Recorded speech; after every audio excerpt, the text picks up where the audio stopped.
As the lead singer of the left-field Britpop band Kula Shaker, Crispian Mills has enjoyed huge success. The band's album K became the fastest-selling debut album since Oasis's Definitely Maybe. In contrast to other artists of the time, Kula Shaker's music was profoundly influenced by spirituality and Eastern beliefs. The idea that God exists is not a problem. I think the main thing that really stands out today is that there's an absence of God being understood as a person. If God exists, then who am I? If God is all these things, then what does that make me, and what is my relationship with him?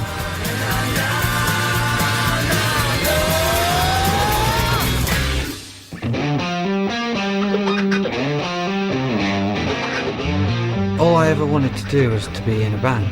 I didn't want to be a singer.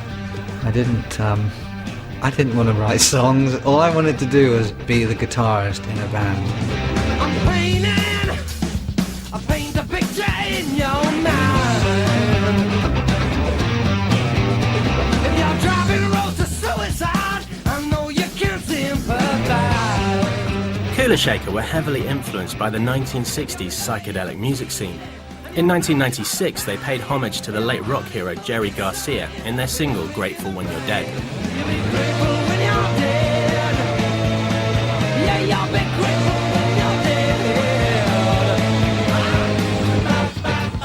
We were all listening to 60s psychedelic garage music, like 13th Floor Elevators and The Seeds and whatever, stuff like that. Some of it was really bad, and some of it was really, really whacked out and imaginative.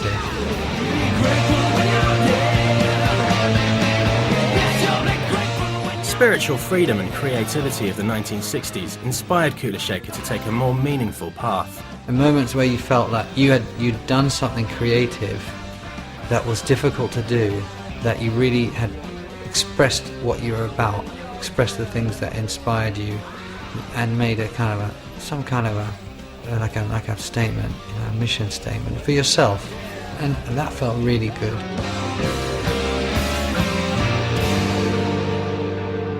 After a 6-year separation, Kula Shaker have reunited and are in the process of recording their long-awaited third album. The lineup has changed, with Henry Broadbent replacing Jay Darlington on keyboards.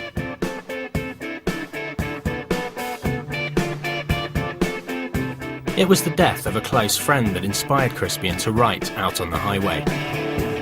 I have a close family friend, Anna Birkin, who died in a car crash. He was a musician, he was also a very talented writer. He died when he was he's still only 20 years old. Women are weeping for their blue-eyed son. Yeah, the men are all beating 'cause their day is done. Hey, you were out on the highway with the stars in your eyes, singing the last, the last, the last. We were too young to die, too young to die.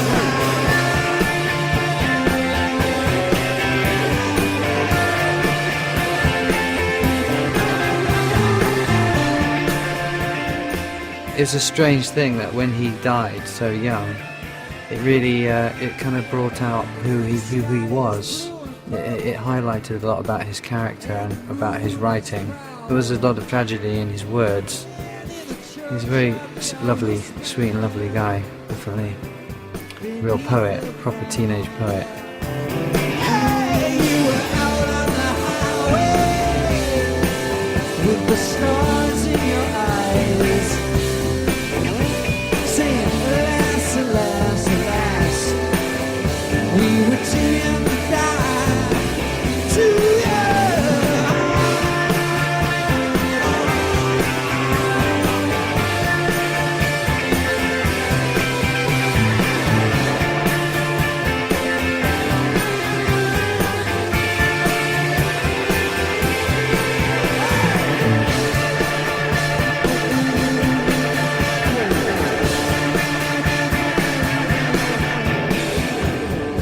I think that the great joy of being in a band is that formative time when you're really creating and no one's watching you.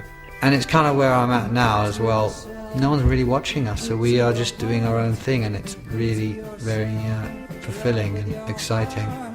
Reach out in life, reach out in day, and don't be or recreate. Well, if you had the world at your feet, if you had love at your seat, say, we are the stars, we are the sky. To you.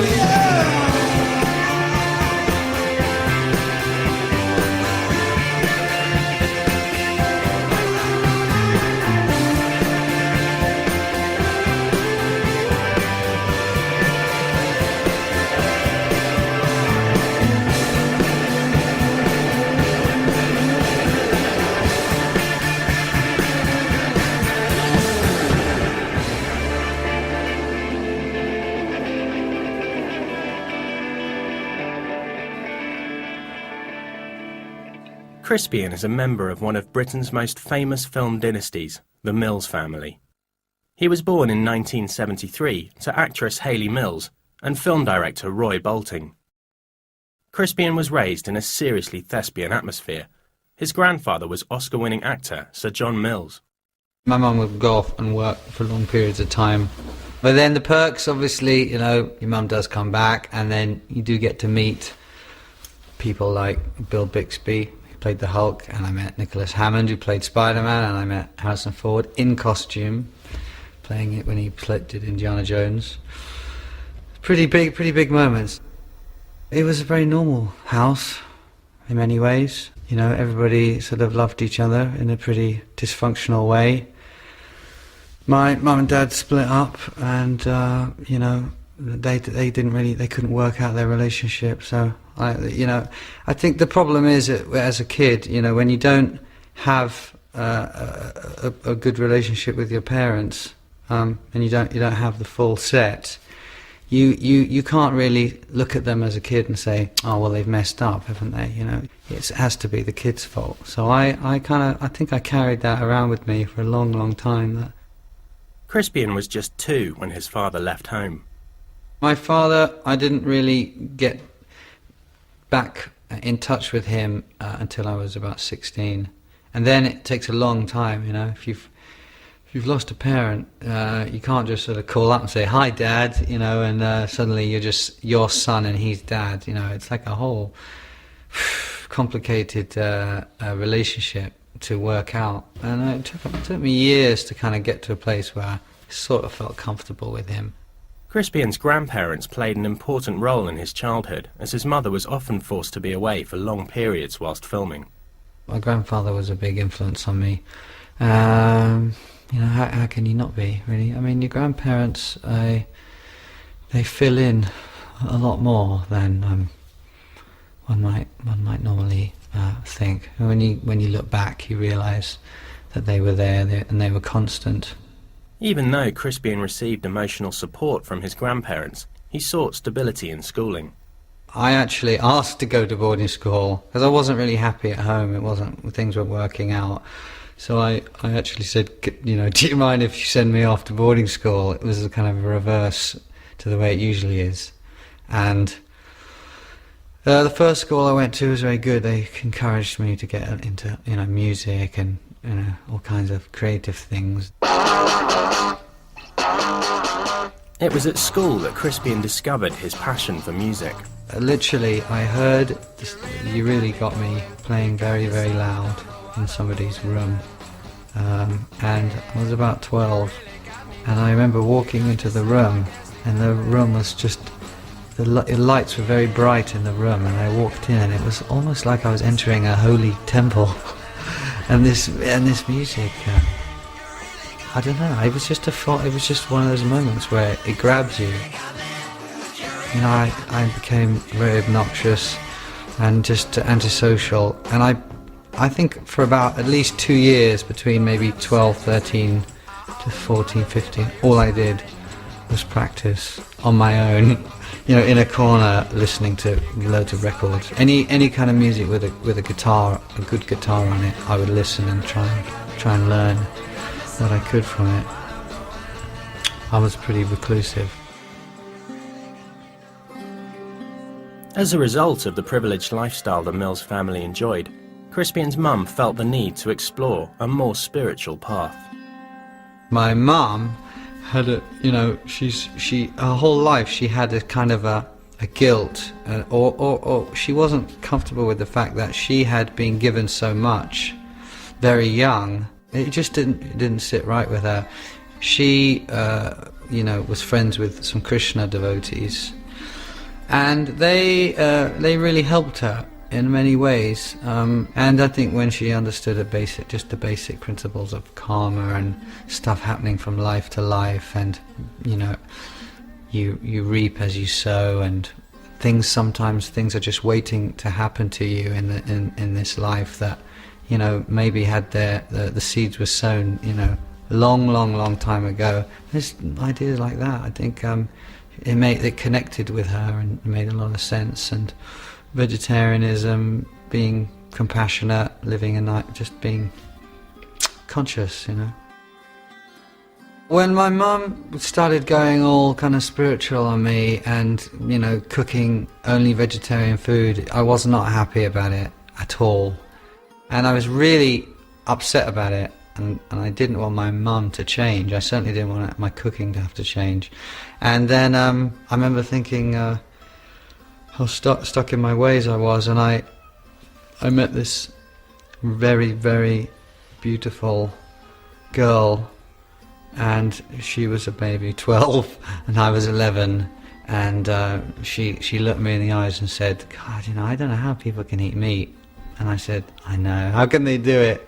And that was it. And I kind of, meant guys are simple. It doesn't take much to change their mind. I got very attracted by India as a kind of a spiritual mother country. I was getting into those old books, like the Mahabharata and these old legends, and the Bhagavat Purana. You have to be careful how you say that. It's the old philosophy books and stories and legends. Crispian formed various bands during this time, including one with his cousin Saul, who shared Crispian's fascination in Eastern culture and philosophy. He eventually formed psychedelic four-piece The K's with friends Alonzo, Paul and Jay. The band did relatively well, but their fate was altered by a chance meeting with an Indian monk named Kula Shaker. I met a Krishna devotee who had lived with John Lennon. He lived at George Harrison's. He was a student of Bhaktivedanta Swami, who was very respected Sanskrit scholar and yogi, like a holy man. And George Harrison's a spiritual mentor, and I was fascinated to talk to him, especially because he had all these stories about hanging out with the Beatles. I remember thinking that we needed a new name for a band, because we had sent so many demos out over the 3 years we'd been together as the K's. We felt like we'd lost a bit of currency. We needed to pretend we were a new band that no one had ever heard of before. And I was looking for a name, and when I met Kula Shaker, I thought, wow, that's a fantastic name. We changed the spelling and took it from there. And everything changed overnight, absolutely, literally overnight. Celebrating their first top 10 single, and this week's highest new entry is Kula Shaker. Our first time on Top of the Pops, and we were performing Tattva, the song composed in Sanskrit, based on an ancient Sanskrit aphorism. And we were very pleased with ourselves, that we had pulled it off. Kula Shaker had released a couple of singles before exploding into the charts with Tattva. Like the flower at the sands of summer, like the sun at the time. Well, the truth may come in strong.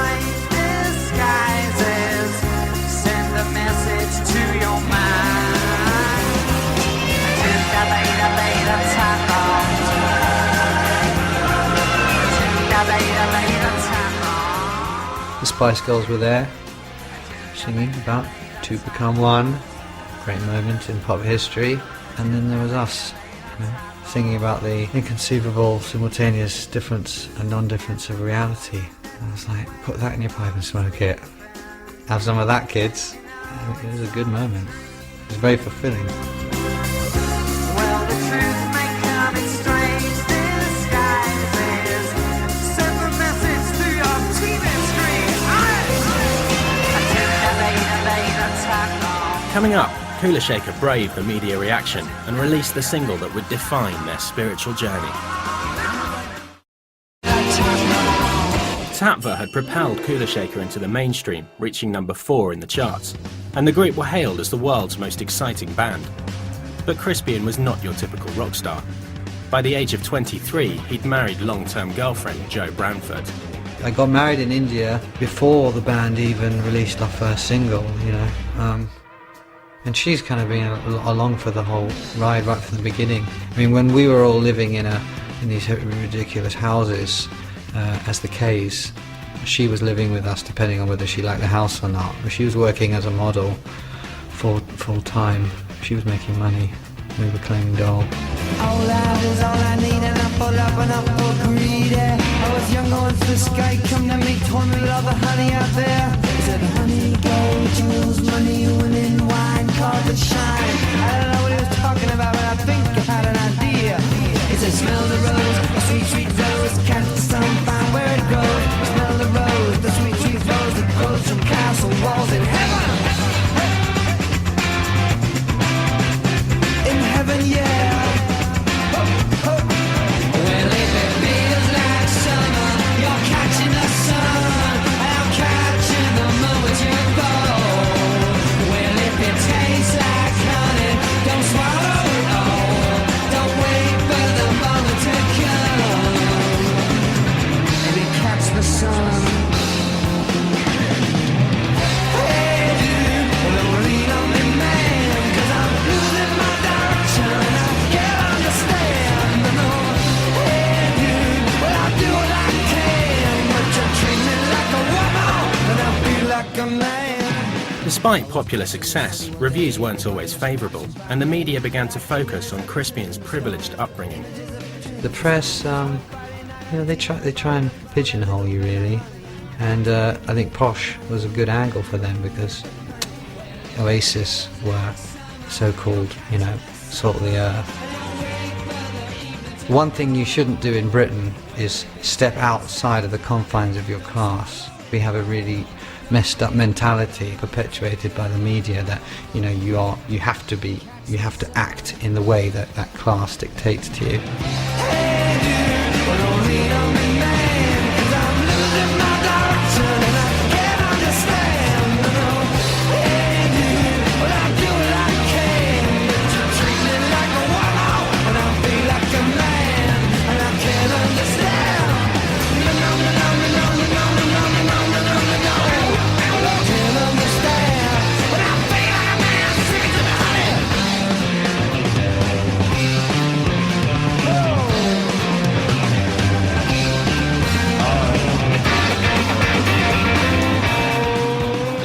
I told my grandfather, you know, we're doing all right and we're getting out there, and he said, how's the press treating you? And I said, well, they say we're posh. I went, posh? He said, darling, they don't understand. We're scallywags.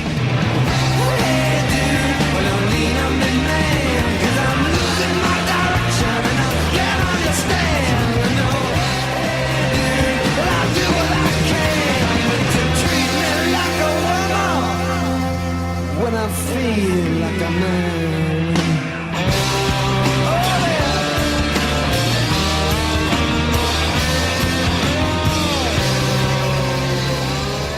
Keen to release music that reflected their beliefs and influences, Crispian pressured his record label into releasing the unlikely hit Govinda, a song sung entirely in the ancient Indian language of Sanskrit. That was our mission. We want to make a psychedelic, spiritual pop single, and see if we pulled it off. And you know, that was our ambition.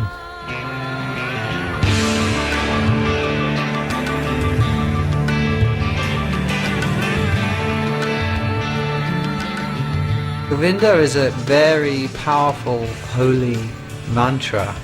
You know, Govinda is one of the names of Krishna. It's one of the names of God. It's a very intimate, powerful name. Govinda Jaya Jaya, Gopala Jaya Jaya, Radha Ramana Hari, Govinda Jaya Jaya. Krishna and Govinda and these names, they relate to a specific form of Krishna where he is eternally youthful, he's completely resplendent in all his opulences of sweetness, beauty, charm, mercy. The main thing that really stands out today is that there's an absence of God being understood as a person.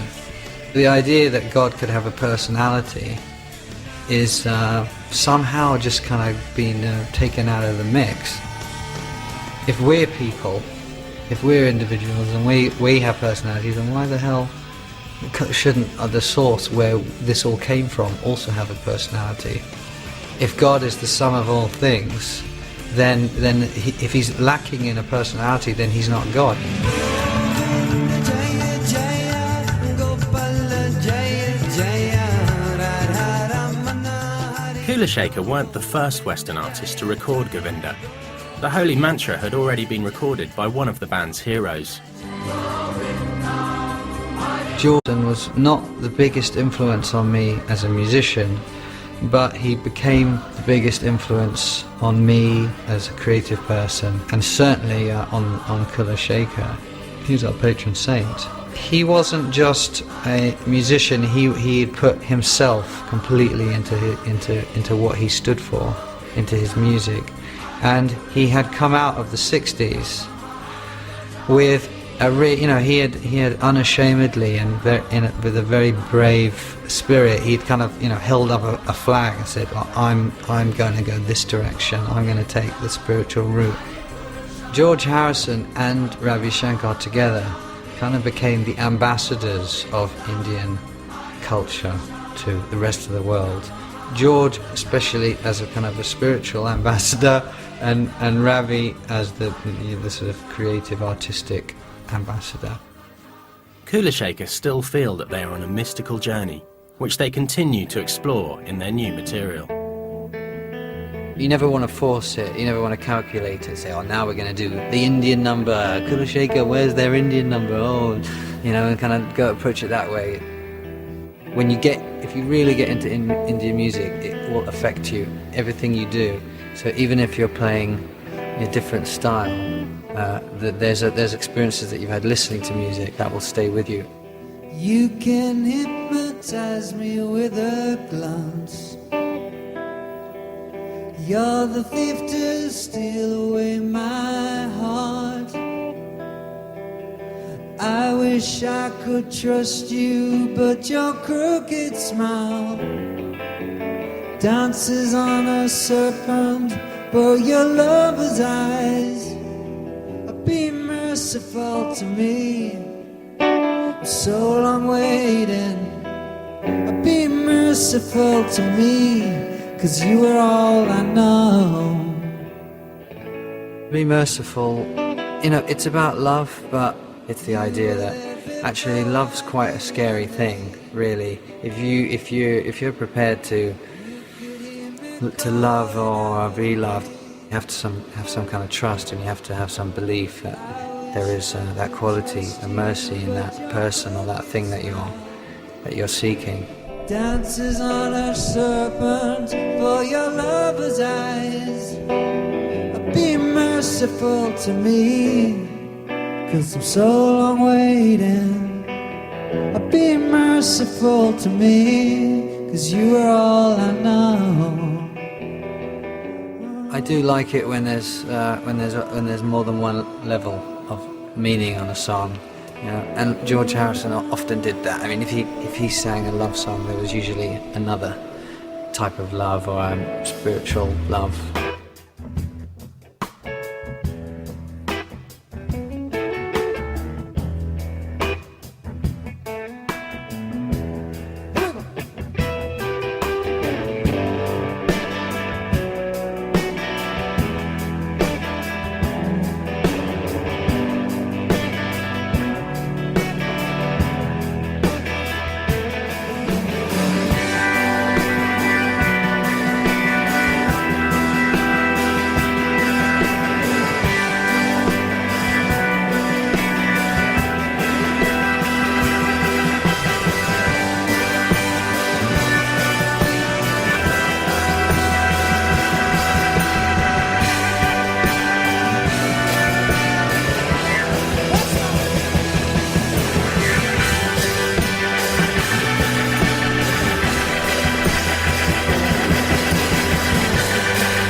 Kula Shaker's debut album K had been hugely successful, and the pressure was on to live up to the label's expectations. If a band does well on any album, then a record company will always, look at the next year and say, well, we sold this much. This next year they've got their next album. We expect to sell this much, and they've all got shareholders and blah blah blah and cash projections and everything. So they're all putting a lot of pressure on you. Hush was a big surprise. Hush was the interim single. This is how it was explained to us. Hey guys, I think you should do a single as a kind of a thank you to the fans. Alright, that sounds like a good idea. Why don't you do that number Hush that you've been playing live? It'll just keep things ticking over while you work on the second album. So we did, and it was a huge hit, and never expected it. And it just goes to show, you have no control over your life whatsoever. Well, got a silly little girl, she's on my mind. Look out about, she looks so fine. She's the best girl that I ever had. Said that you're gonna make me feel so sad.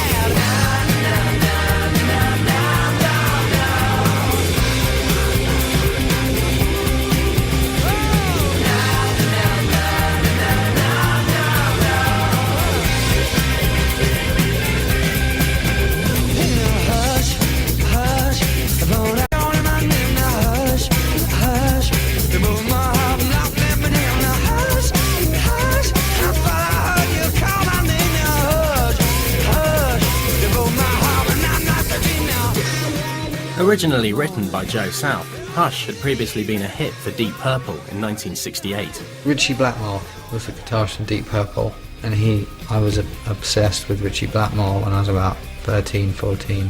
And he's a great player.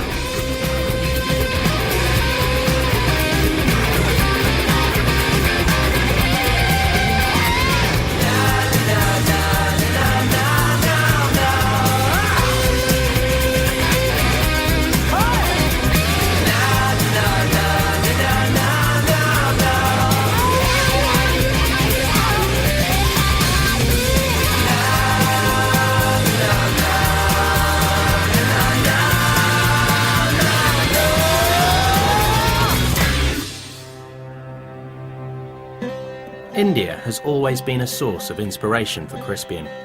At the age of 18, he made his first pilgrimage to what he now considers to be his spiritual home. That first trip, I went, from the Himalayas down to the south and back again, and I managed to do it in 10 weeks. I was about 19, and I did it on my own, and it was a pretty formative, pretty scary, hairy experience at times. I met a holy master, somebody who lived in the jungle, came out only once in a while, and it's a real thing. Over here we're so cynical, we think it doesn't exist. You meet people who really are living that life. There's nothing to compare to it. And it wasn't I did one trip and that was it. I kept going back. It became a second home, and I went back just up before the second album to shoot some footage for a documentary.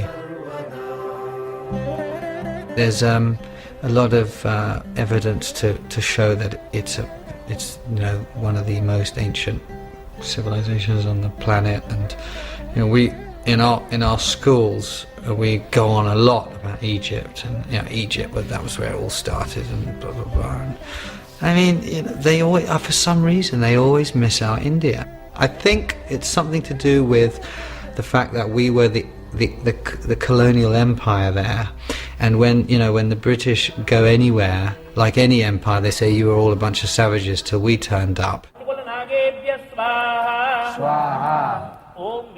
The old tradition of having an advisor or a spiritual mentor or a guru is that the guru has understood a teaching and a philosophy that has been protected by a succession of teachers, and the teacher never changes that teaching. He's protecting it. For instance, the teacher that I study under, he has a teacher, and his teacher has a teacher, and and it goes back, and you can see the philosophical conclusions that they are protecting. As well as studying Eastern philosophy and mysticism, Crispian absorbed himself in traditional Indian music. I learnt a great respect for Indian classical music because its roots go back so far into the past that they really can't trace it. And they still use a method and a mode of tuning that hasn't changed for thousands of years. The ancient kind of spirituality is still so sort of intertwined with the musical tradition that if you tried to take the spiritual tradition out of it, then you really wouldn't have anything left. Kula Shaker's second album, Peasants, Pigs and Astronauts, built on Crispian's experiences in India. We recorded our second album on Dave Gilmour of Pink Floyd's Victorian houseboat. We loved every minute of it, and it was completely sort of unrestrained creative indulgence. I hear the sound of drums and a melody. I hear the sound of drums. Oh, I sing in the names above in the city. Yeah. Revolution for fire. The main thing is we wanted to make a good record. We ended up making a concept record, a Millennium concept record. We figured if no one else was going to make a Millennium concept album in 1999, then we had to do it. We were all going off over the top together and loving it. At £2,000 a day, which we had no idea about, and we were in there for months. And somebody told us right at the end, unfortunately, do you know, this is £2,000 a day. I hope you enjoyed that day where you spent, fiddling with the reverb for 8 hours. I hear the sound of drums and a melody calling me to return. Oh, well, light up and catch the sun, 'cause it's gonna be revolution for fun.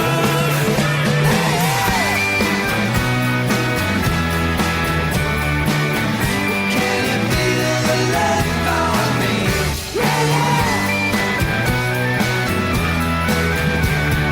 I feel the time has come. I hear the sound of drum.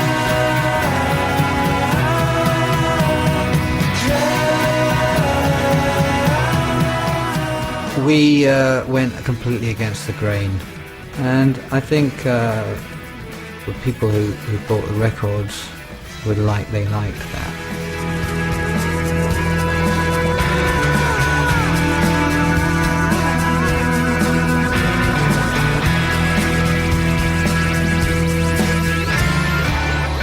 Despite the band's enthusiasm, Peasants, Pigs and Astronauts failed to live up to the commercial success of the first album. Transfusion revolution, satellites on Mars. What we lacked was somebody who could be really disciplined with us. That's what that second record lacks. It's got lots of really good ideas, but nobody to say too many. You can't put another Mongolian nose flute on that track. Coming up in part 3, can Kula Shaker survive the end of the world? The concept for Peasants, Pigs and Astronauts started to spiral out of control, and Kula Shaker felt they had lost sight of what they wanted to achieve. Mystical Machine Gun, another video made by somebody who had no idea what the song was about and didn't care either. He had a bunch of zombies walking across Mars. I don't know why he put that in. I remember going there and finding myself on the lunar set and saying, why have you done this? And he was like, I think it'd be really interesting. He cut it in. He thought it looked great. With the millennium approaching, Kula Shaker was stirred by thoughts of Armageddon and disillusionment.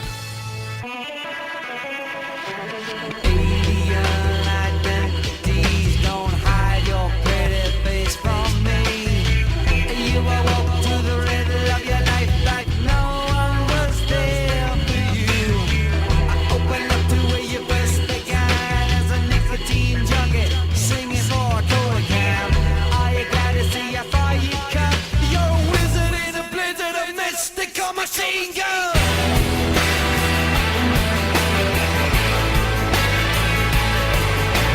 Mystical machine gun fire. Watch the sky with a mystical machine gun fire. You know, the problem with Armageddon is there's this whole group of people out there who are obsessed with Armageddon. They spend their whole time thinking about it. It's almost like they want it to happen. They want God to burn everybody to cinders. They want to be the righteous ones, or they just want to have a t-shirt saying, you know, I was there at the end of the world. Life's so boring. Please, Armageddon, please come. And you know, what these people don't understand is that Armageddon has already started. It's already happening. If you go out, you know, outside of our little cocoon of the Western, what we call the Western world, the rest of the world is completely falling apart and devastated, and there's people who can't even get a drink of water. You know, most of the world is having a really, really difficult time. And we're all here saying, oh, do you think Armageddon really might happen?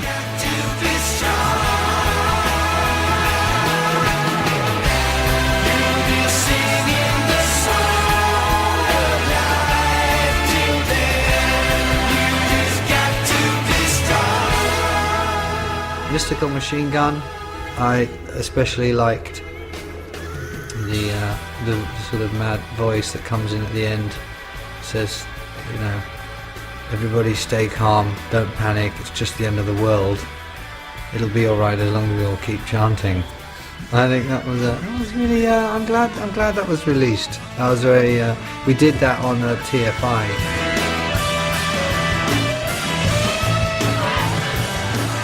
We performed it and Arthur Brown came on at the end with his head on fire. Great psychedelic hero of ours, and said, you know, everybody stay calm, don't panic, it's just the end of the world, keep chanting. Everybody stay calm. Don't panic. It's just the end of the world. We're all gonna chant if we just keep chanting.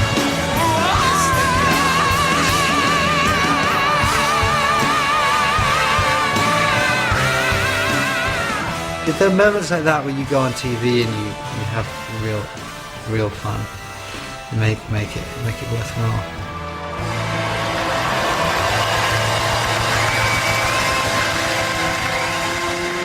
But for Crispian, moments like TFI were becoming less frequent.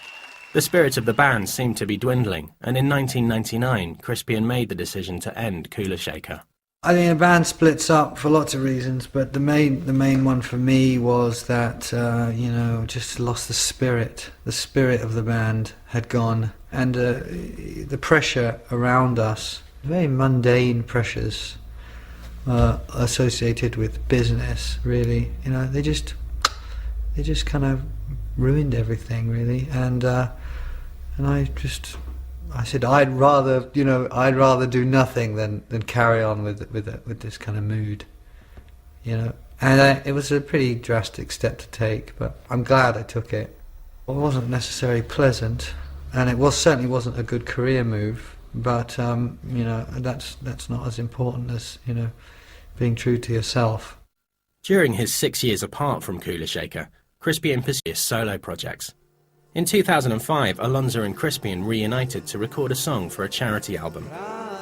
With a renewed enthusiasm, the pair decided to reform Kula Shaker, with a new keyboardist, Henry Broadbent. Kula Shaker really essentially is a live band. So we did 9 months of touring, not only to kind of become a real band again, but to work on the record. Because we needed at least 9 months of playing stuff through and working ideas and seeing what the band came up with naturally. You know, and for a band like this, you know, it just wouldn't work to go in the studio and expect, you know, to get all that life and that excitement. It has to be for real. In 2006, the band were asked to return to the main stage at the V Festival. Don't wanna be right. my flag up, or spill my blood upon the sand. No, don't wanna die for some pack of lies or a dream that they made in a room. I would die for love. Yes, I would kneel at your door. This summer when we went and did the V festivals again, and we didn't have a record out, and it was really right early days for us for this second wave of the band. We didn't know how it was going to go, so it was such a relief. It was just packed, and we were quite overwhelmed actually.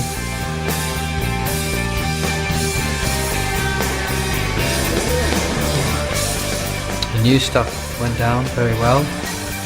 As far as performing goes, my granddad, he was of the school, the old school, that the audience are, everything. If they've paid money to see you, then they can do whatever they like. They can boo, they can throw stuff, they can do their knitting in the front. It doesn't really matter as long you're there to please them, and it's not the other way around. If you play a song live and it goes down like a lead balloon, then you either ditch it or rewrite it. I would die for love. Yes, I would kneel at your door. I would die for love.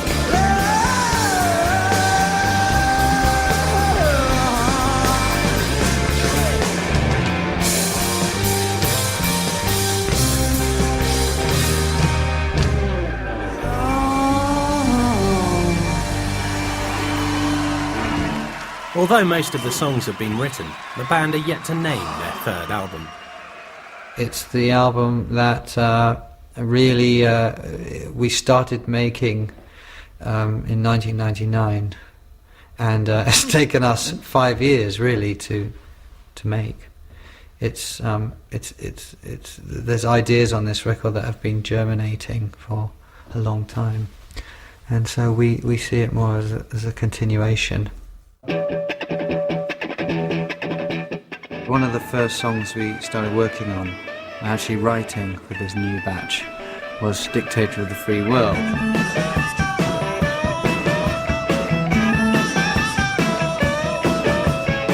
Say I'm an A1 major league sociopath. Yeah, I'm a hard-loving businessman. So don't fight it. You might like it. I come my foes and my enemies down. But now I'm crawling underground. I'm just a man. All you chicks can't understand. I'm a dick, I'm a dick, I'm a dictator. I'm a dick, I'm a dick, I'm a dictator. Dictator of the free world. Come on! When all this mad, crazy stuff was started to happen with Bush getting elected, it highlighted the idea that we live in the so-called free world, but these guys do what they like, and we have to deal with it. And we're given the illusion that they are accountable to us, but they're not. They're accountable to big business. They're accountable to their own agendas, and they are just they live up to their name. Jesus saves. Oh, baby, I'm crazy. Whoa, I wanna make love in Guantanamo. 'Cause I'm just a man. All you chicks can't understand. I'm a dick, I'm a dick, I'm a dictator. A dick, I'm a dick, I'm a dictator. Dictator of the free world. Come on!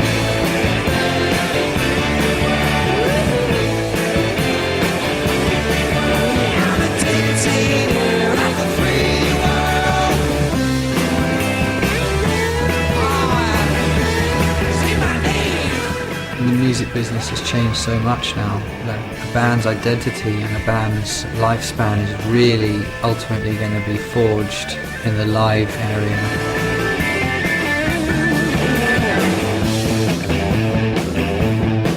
Let us pray. God is with us on our side. Who cares if color people die? Come on, baby. Come on, let's roll. Close your eyes and lose your soul.